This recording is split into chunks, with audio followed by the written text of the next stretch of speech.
Welcome to the Great Detectives of Old Time Radio from Boise, Idaho. This is your host, Adam Graham. If you have a comment, email it to me, box13@greatdetectives.net. Follow us on Twitter at Radio Detectives and call me, 208-991-4783. Well, today's episode is brought to you by the financial support of our listeners. Thank you so much for all of your support. Now it's time to get into today's adventure of Frank Race. This one is called The Adventure of the Juvenile Passenger.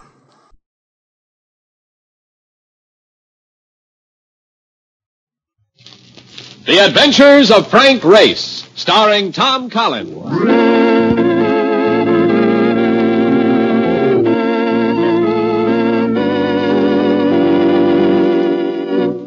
The war changed many things, the face of the earth and the people on it.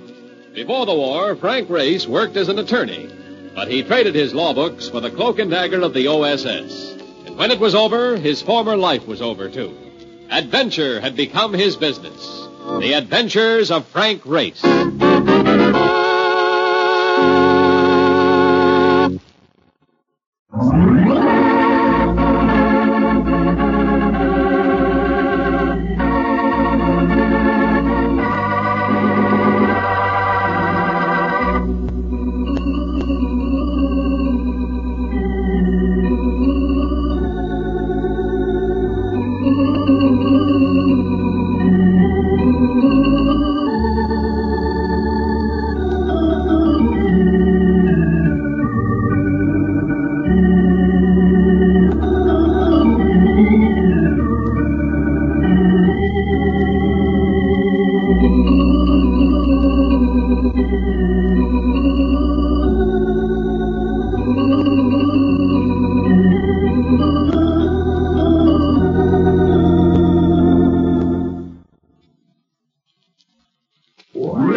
We join Frank Race for The Adventure of the Juvenile Passenger.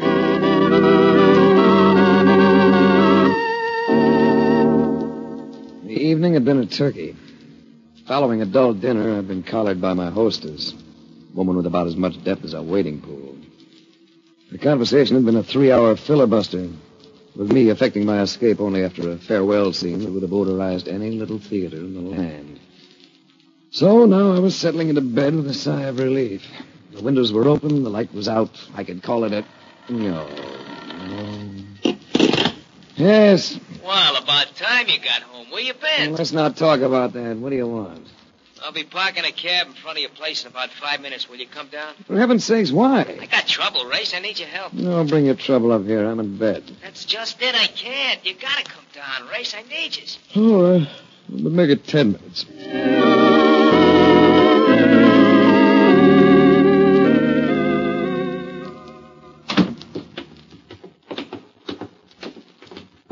This had better be good. So take a gander back there. It's a girl. Yeah. How old would you say she was? 14, possibly. All right. She's 14 and riding around in my cab at 1 o'clock in the morning. She ain't got the dough to pay her fare, and she says she'll kill herself if I don't keep driving. That ain't a ladle of trouble I'll put in, which is... It'll do. What's your name, dear? I don't care to say. How long she been riding with him, huh? Since 11 o'clock. How'd you happen to pick her up? I didn't. I stepped into a cafe for a few minutes to lap up a cup of coffee. When I come out, there she is, already in the cab. I tried to head for a precinct house once, but she put the nix on it. She knows New York as well as I do. Well, let's all go for a ride. Drive around, Marc. I'll talk to her.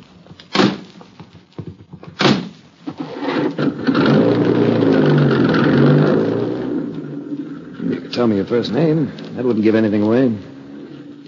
It's Mary. Look, no use being mad at me. I'm a stranger. I'm not mad. It's... Trouble at home? I don't live at home. Relatives?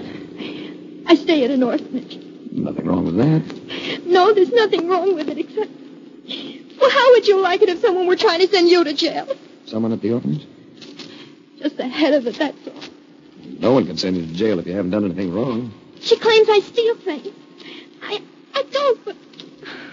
What's the use? You won't believe me either. I believe you. I'd like to help you. You can't do anything. Nobody can do anything. What are you supposed to have stolen? Some jewelry. You like jewelry? Sure, I like it. All girls do.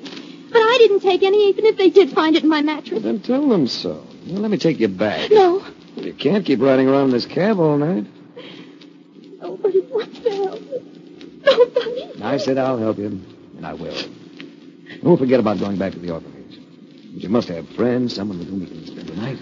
Then, tomorrow... I don't know anyone. Except Farrell Gillis. I'm afraid a man won't do. Oh, Ferris Gillis is a lady. She's swell. She came to the orphanage a couple of times and told me to come and see her anytime I wanted to. You know where she lives? We could find it in the phone book.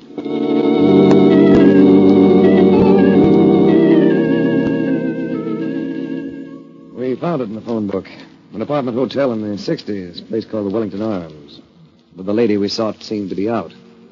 But we didn't exactly draw a blank. While we were still pushing the buzzer to her apartment on the second floor, the elevator clicked to a stop and 3 men got out. We drew their instant attention. Looking for somebody? It would have been the kid who takes your tickets at the theater. Skin was clear. He hadn't been shaving very long. He wore a bow tie and a pork pie hat, but his voice matched his eyes.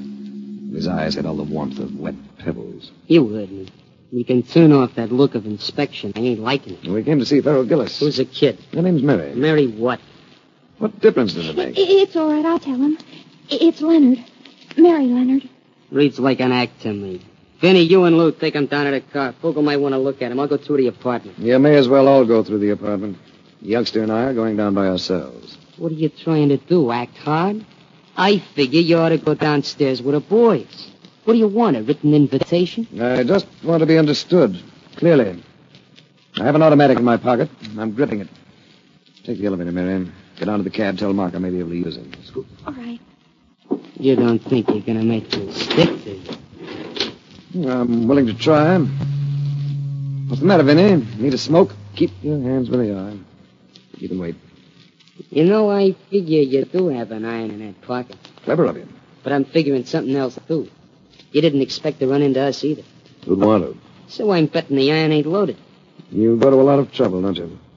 Why don't you relax, boy? We're strangers. We've never seen each other before. If we just nod, go our respective ways, we'll both stay happy. Now I'm sure you ain't got that gun loaded. You had me. And here was a boy who plainly liked violence for its own sake. There's nothing left for me but the stairwell, so I vaulted the banister and got a decent fall. Hey, what goes? I was just coming up. Come in. Let's go. Where to? To that orphanage. This youngster's taken up enough of our time tonight.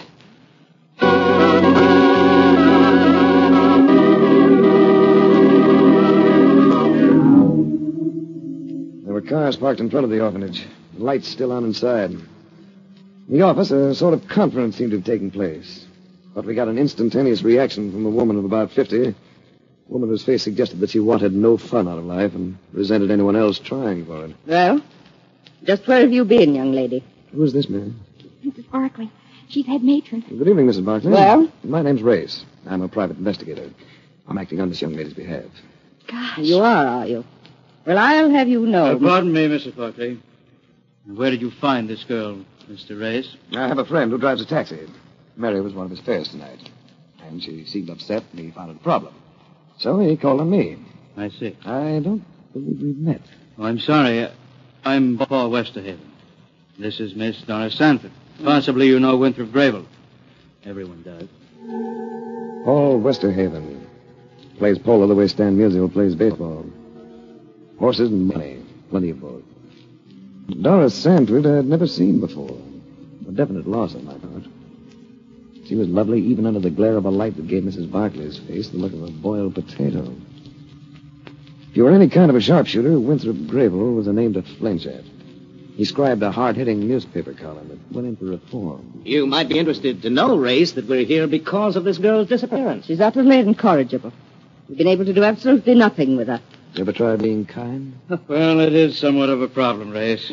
This is the second time the girl has run off. We've been fortunate that no bad publicity has developed. Where does Farrell Gillis fit into the picture? Oh, that woman. Who is Farrell Gillis? Well, she's rather well known, Paul. Operates as a gambler. As far as I'm concerned, she's a pretender and a liar. Why do you have that opinion?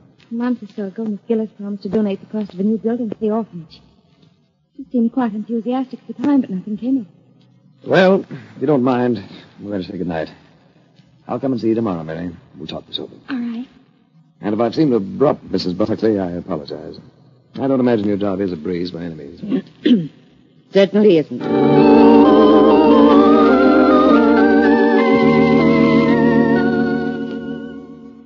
Next morning, I went back to the apartment hotel that housed Farrell Gillis.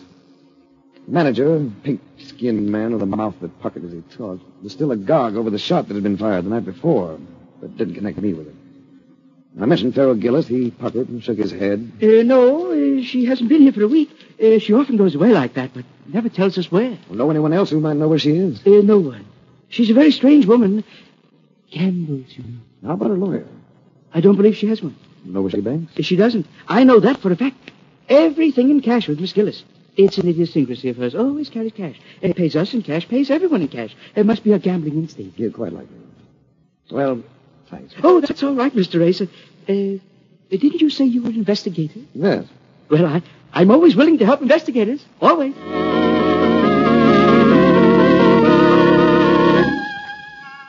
The house in which Doris Sanford lived had the looks that spelled lots of family background. The size that spells money. I was curious to know if Miss Sanford would appear as lovely by daylight as she had the night before. She did. Then some. I can say one thing. You don't look as grim as you did last night. Rough evening. You care for a drink? It was a little early. I'd rather wait. You have a charming house. Makes a nice frame for you. You couldn't pay me a nicer compliment. Oh, yes, I could. It was just a warm-up shot. You know, you couldn't have looked grim last night. Speaking of the orphanage, I've just come from there. I had a talk with a kid. He isn't very happy. I know. We've got to do something for her. How about that Barclay lady? Oh, she's all right. She lost her sister last night, and they were very close. She's making a bit of an adjustment. She'll do it. She seems to be adjusting at the expense of that kid. How does a woman like Farrell Gillis tie in with the orphanage? Well, it seems that she stayed there as a child. She comes in every once in a while for a visit. Well, this building she was going to have to write. How much was it going to cost? $50,000. Nice bundle of money. It's big. You can see Mrs. Barclay's side of it. She's really excited at the prospect.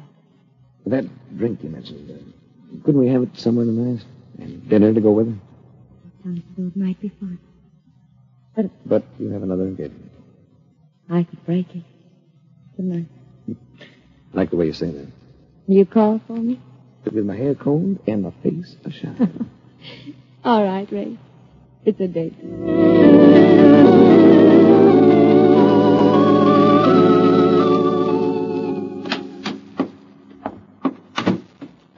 What have you been doing, shopping? Oh, hello, Mark. I didn't know you were here. Well, after last night, I thought you'd be home early, so I come up. What'd you buy? A black felt hat for evening wear. I thought you had one of them. I do. But when I pulled it out today, I found a bullet hole in it. Huh? Wonder where you got that. Hey, the guy called about 15 minutes ago. A fellow by the name of Tully. Tully? Yeah. Oh, he's the manager of the Wellington Arms. Yeah, that's the one. Said to tell you Farrell Gillis is back. Does that sound important? Might be. I've still got a couple of free hours, Mark. Drive me over there, will you?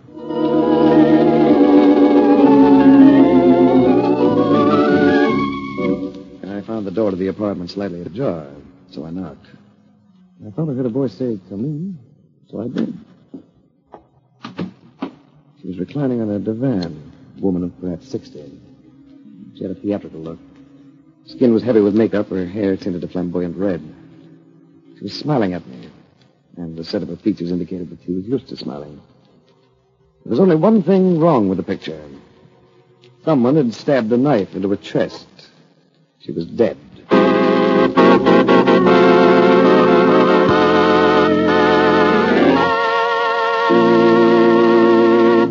We'll return to the adventures of Frank Race in just about 1 minute.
To the adventures of Frank Race.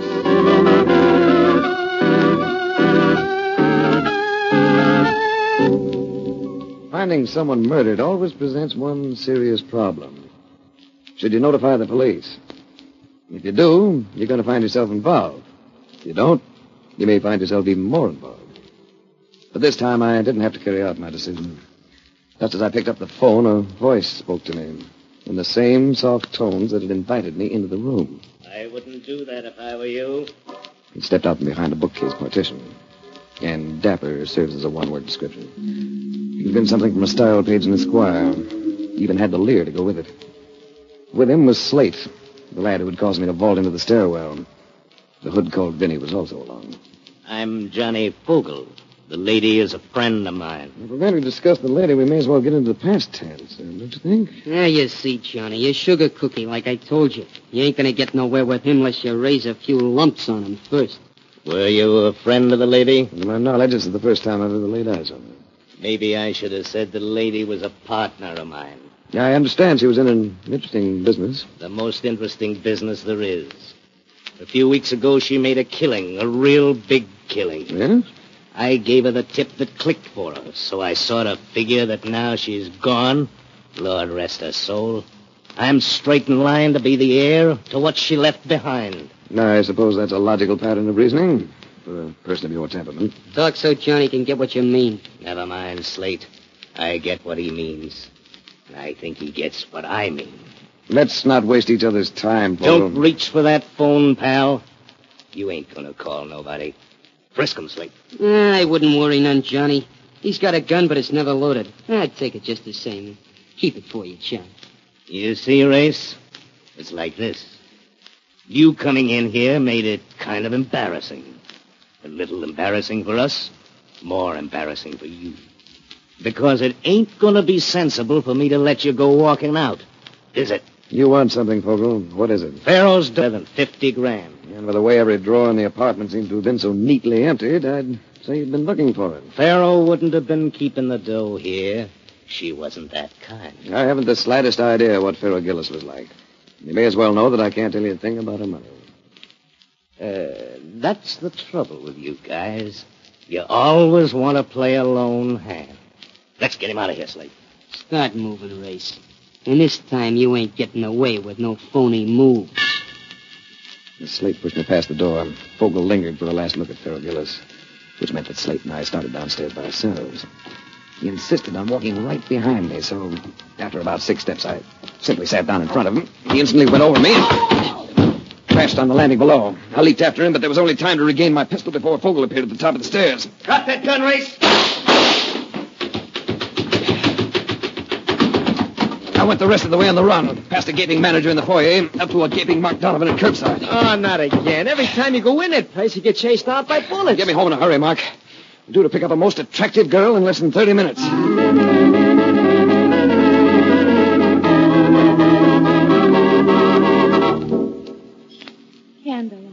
Why? I might have known you'd do it this way, Ray. I couldn't think of you in any other surroundings. Not at this time, anyway. You're nice. You're beautiful. Tell me something. Ask it. Each time I've seen you, you've worn black. It's for my father. He died less than a year ago. I'm sorry. You don't have to be. You're observant. I like that. It's flattering. In fact, I seem to like everything about you, Ray. What would you like to do after dinner? Go home. Butter will have the fire going. I thought we could just talk.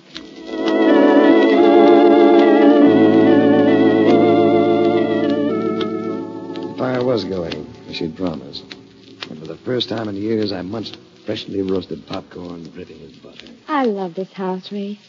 My father left me a fortune, but out of everything, I think I appreciate this house the most. This house and all the things that go with it. Look, these are some linens my mother received when she was married. Aren't they beautiful? She looked unbelievably lovely in the firelight. She gracefully showed me the fabrics, then carefully folded them, placed them on a nearby table. There. The last one. Now it's your turn. What would you like to do? Take you in my arms. You think that's going to be hard? Might lead to complications.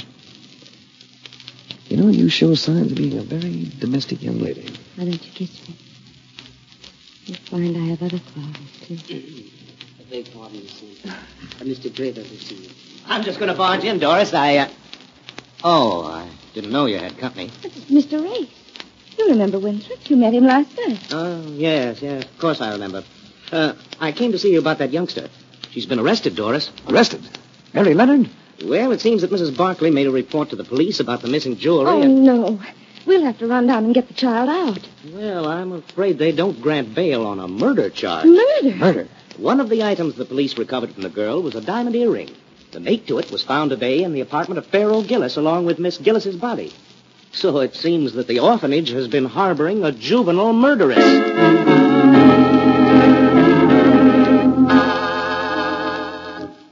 I saw Mary Leonard the next morning. She had no tears for me. She was terribly quiet, terribly white. I told you no one could do anything for me. Didn't I, Mr. Ray? No, I haven't been able to do much, have I, Mary? But I want you to know that I've got an idea about this affair. It's just an idea, and a pretty hazy one at that. But it might lead somewhere. I'll keep in touch with you.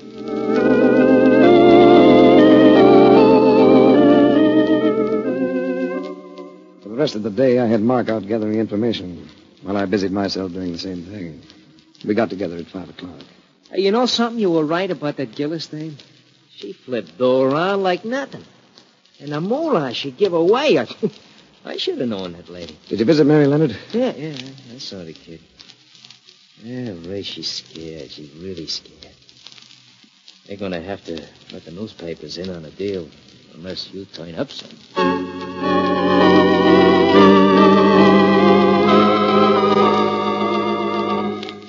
It was about an hour later that I got a call from Doris Sanford. Ray, can you come to see me right away? It's important. Trouble? Well, in a way. Nothing to do with the orphanage. But it does concern us. Well, let me see. I'm expecting a report on something, but I know what I'll do. I'll call and tell them to get in touch with me at your place. I'll be right over.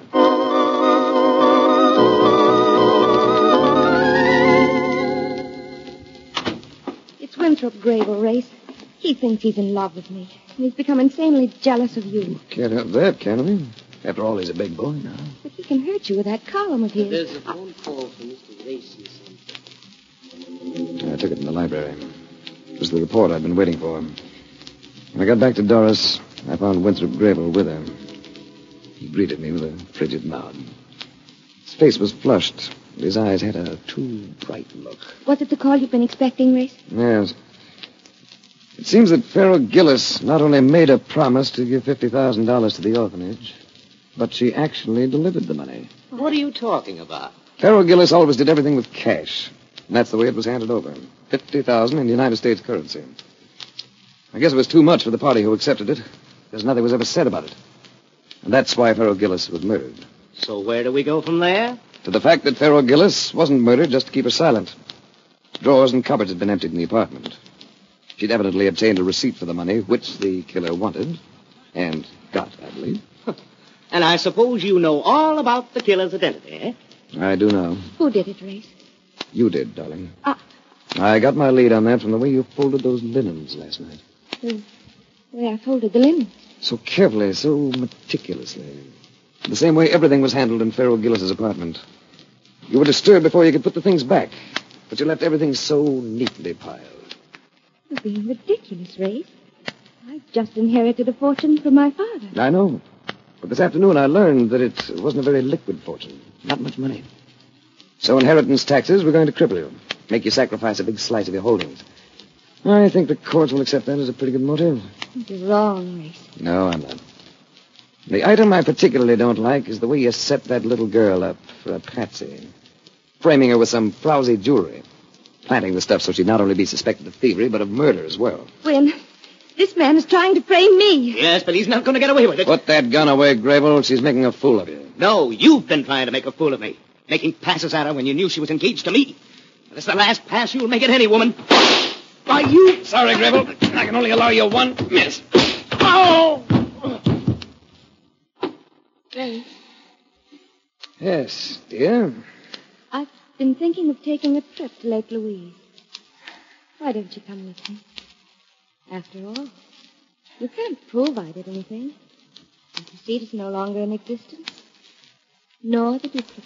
I know. But you wrote pretty heavily when you made it out. Heavily enough to mark up the blank underneath. That was what my report was about. The police lab was able to show it all up. The amount and your signature. And you can put down that poker, darling, before I forget I'm a gentleman.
The Adventures of Frank Race, starring Tom Collins, with Tony Barrett as Mark Donovan, comes to you from Hollywood. Others heard in tonight's cast were Virginia Gregg, Michael Ann Barrett, Jack Crucian, Jack Carrington, and Bert Holland. This series is written and directed by Joel Murcott and Buckley Angel. The music is composed and played by Ivan Ditmars. Be sure to be with us again this same time next week for another dramatic chapter in The Adventures of Frank Race. Art Gilmore speaking. This is a Bruce Ells production.